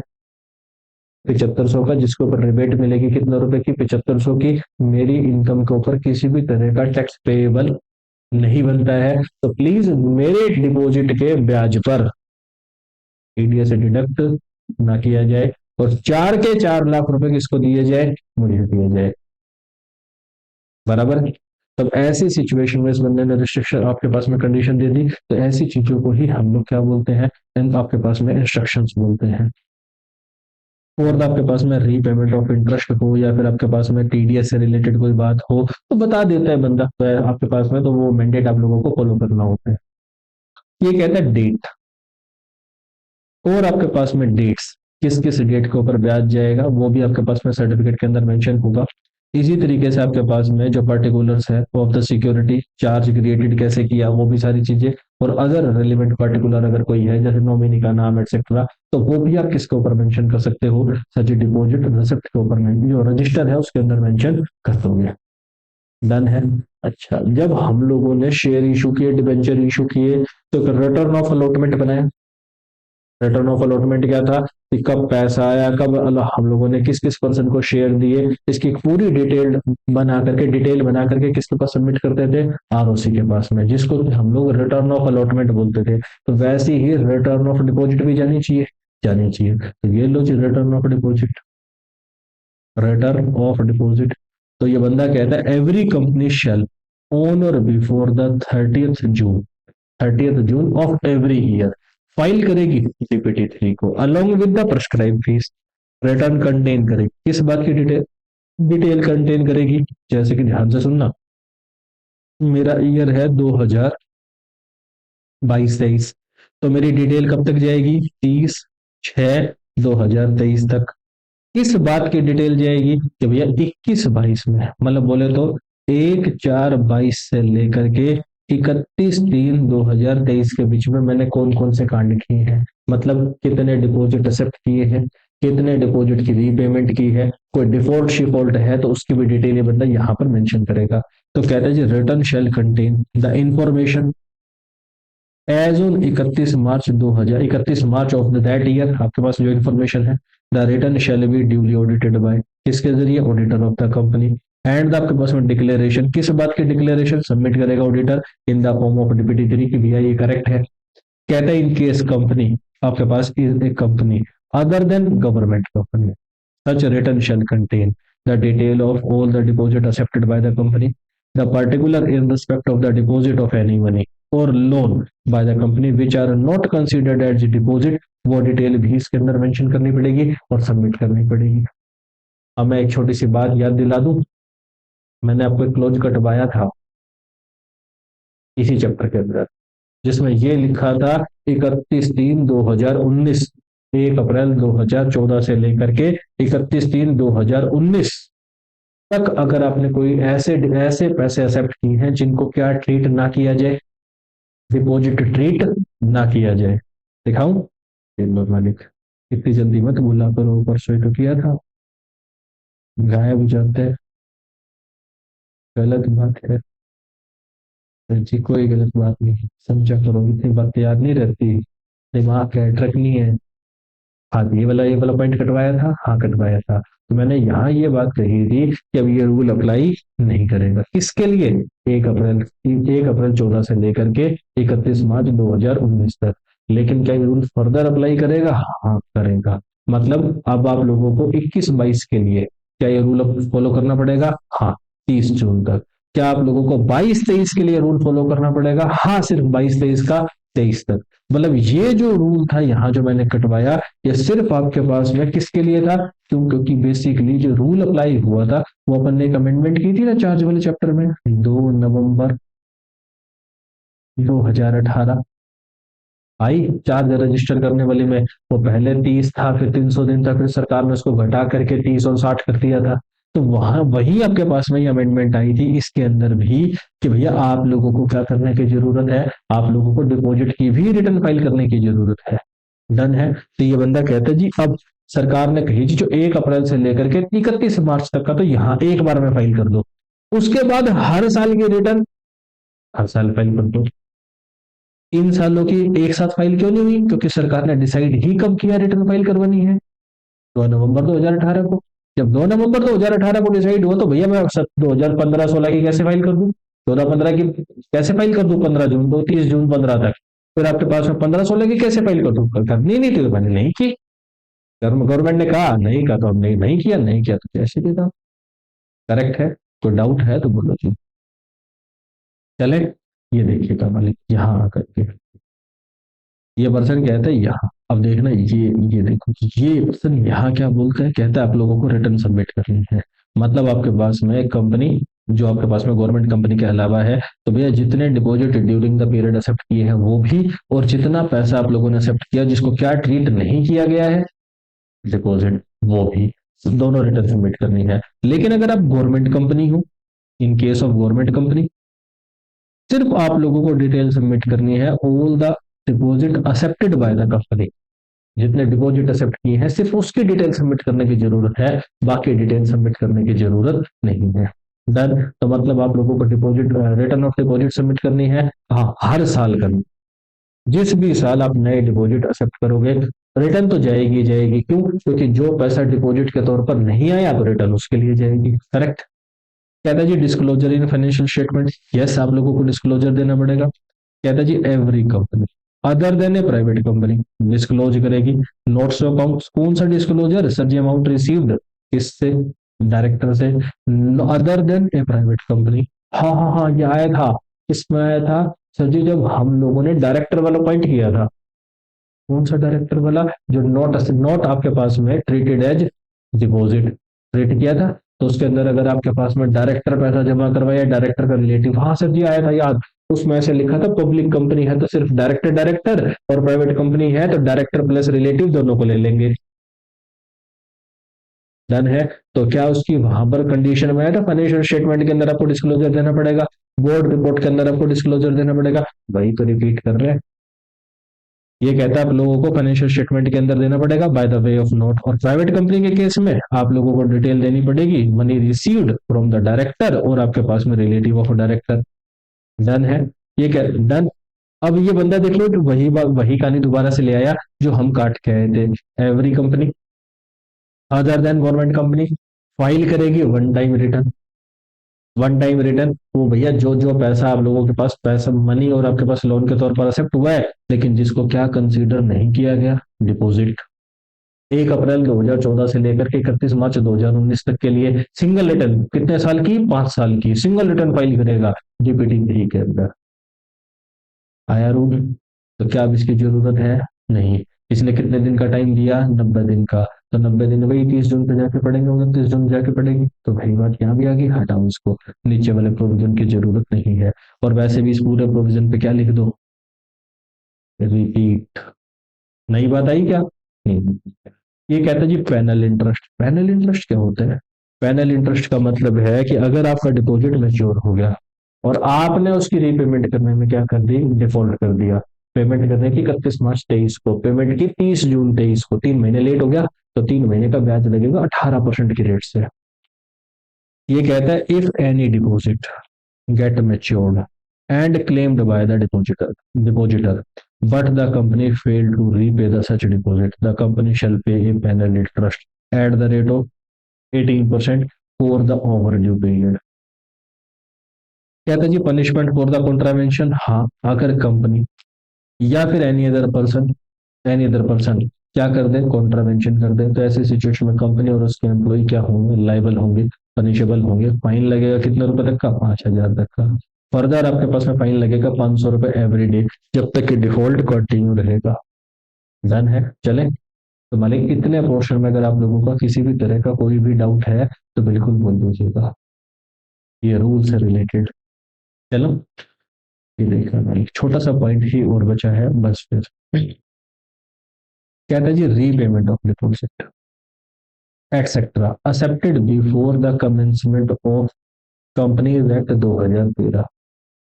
ये कहता है जी, filing of the statement and repayment of deposit if the company has accepted any deposit before the commencement of companies act 2013, मतलब 1 अप्रैल 2014 से पहले अगर आप लोगों ने कोई डिपॉजिट लिए थे, and such deposit and interest thereon remain unpaid as on the commencement of that date, तो ऐसी सिचुएशन में कंपनी फाइल करेगी DPT 4 के अंदर, किसके पास, ROC के पास में फाइल करेगी विद इन द 3 मंथ, जिस दिन आप लोगों के पास में एक्ट कमेंस हुआ है। साथ में कहता है आपके पास में the statement shall contain the particular of deposit, कि भैया कौन कौन से डिपॉजिट एक्सेप्ट किए हैं, डिपॉजिट एंड इंटरेस्ट जो रिमेन अनपेड है, और साथ में अरेंज करेगा arrangement for the repayment of deposit, हम लोग कैसे पेमेंट करने वाले हैं मेंशन करके देगा। बराबर है। कब आपके पास किस डेट के ऊपर आउटस्टैंडिंग है, 1/4/2014 में। कब तक पेमेंट करनी है, 30/6/2014 तक रिटर्न फाइल करनी है, किसके अंदर, DPT 4 में। सीरियसली बताना, क्या हम लोग आज तो 24 में बैठे हैं और इवन अब 2 दिन के बाद 25 आ जाएगा, तो क्या ये प्रोविजन अब एप्लीकेबल होगा? ना सर जी, एग्जाम के लिए एप्लीकेबल नहीं होगा। साथ में कहते हैं द डिटेल, आपके पास में return shall be filed not with standing anything contained, किसी भी लॉ में कुछ भी कह रखो हमें से कोई फर्क नहीं पड़ता, आपको रिटर्न सबमिट करनी पड़ेगी। साथ में जितने भी आप लोगों के पास में डिपॉजिट है उनको रीपे कर दोगे with in the 3 month, 3 year. और आपके पास में और ऑन और बिफोर द पीरियड, या फिर आपके पास में कोई भी आपके पास में पीरियड बचा है उसके अंदर भी चेवर चल लिया, मतलब मैक्सिमम पीरियड कितने साल तक का मिल सकता है, 3 साल तक का। यानी कि ऊपर वाला प्रोविजन आज की तारीख में कोई भी रेलिवेंसी होल्ड करके नहीं चलेगा। डन है। कहता जी कंडीशन, ये बंदा कहता है company shall not renew any deposit which are accepted before the commencement of the companies act 2013 unless the renewal is in accordance with, अगर आप लोग नए रूल के अकॉर्डिंग रिन्यू करवाना चाहते हो तो हो जाएगा, अदरवाइज रिन्यू नहीं होगा। तो सर जी ये कंडीशन भी 1 अप्रैल के अकॉर्डिंग ही है, 14 के अकॉर्डिंग, मतलब ये भी बेकार है। कहता जी एक्सटेंशन ऑफ टाइम, अब सरकार ने कितना टाइम दिया आपको, 3 महीने तो रिटर्न फाइल करने के लिए दिए, और 3 साल आपको रीपेमेंट करने के लिए दिए। लेकिन आपको लगता है कि भैया जो 3 साल के लिए रीपेमेंट का टाइम दिया है ना, वो टाइम कम है, तो ये बंदा चाहे तो कंपनी एप्लीकेशन दे सकती है इसको, ट्रिब्यूनल को, कि भैया जो टाइम फॉर द रीपेमेंट है ना वो आपके पास में मालिक कम है, हमें और टाइम चाहिए रीपेमेंट के लिए। तो ट्रिब्यूनल चाहे तो आपके पास अलाउ कर सकते हैं रीपेमेंट के टाइम को जितना जितना वो चाहे। अच्छा, इसके बाद है जी पनिशमेंट। पनिशमेंट, तो पनिशमेंट का तो कोई स्टेटस ही नहीं है, तो ये आपके पास में सेक्शन नंबर 74 के ऊपर आके लिख लो, खाम खा, मतलब नॉट फॉर एग्जाम।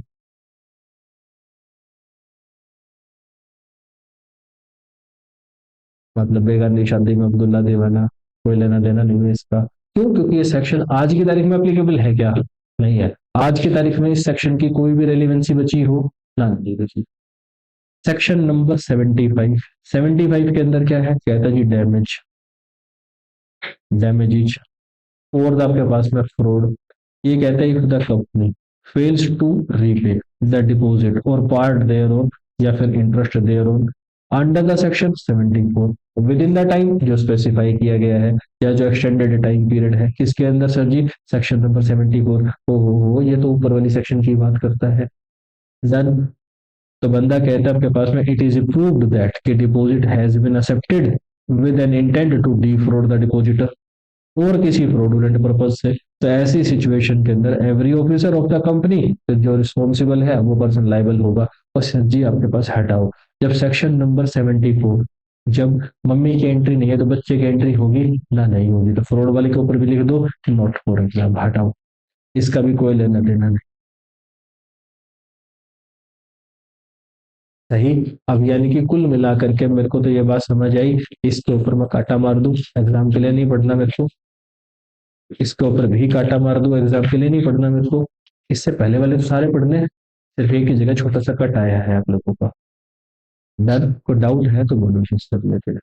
अच्छा, एक क्वेश्चन इस चैप्टर से हर बार मार्क्स का पेपर में आता है, जैसे कि चार्ज वाले चैप्टर से लगभग क्वेश्चन आते हैं ना, वैसे ही आपके पास में इस चैप्टर से भी हर बार एक क्वेश्चन आता है।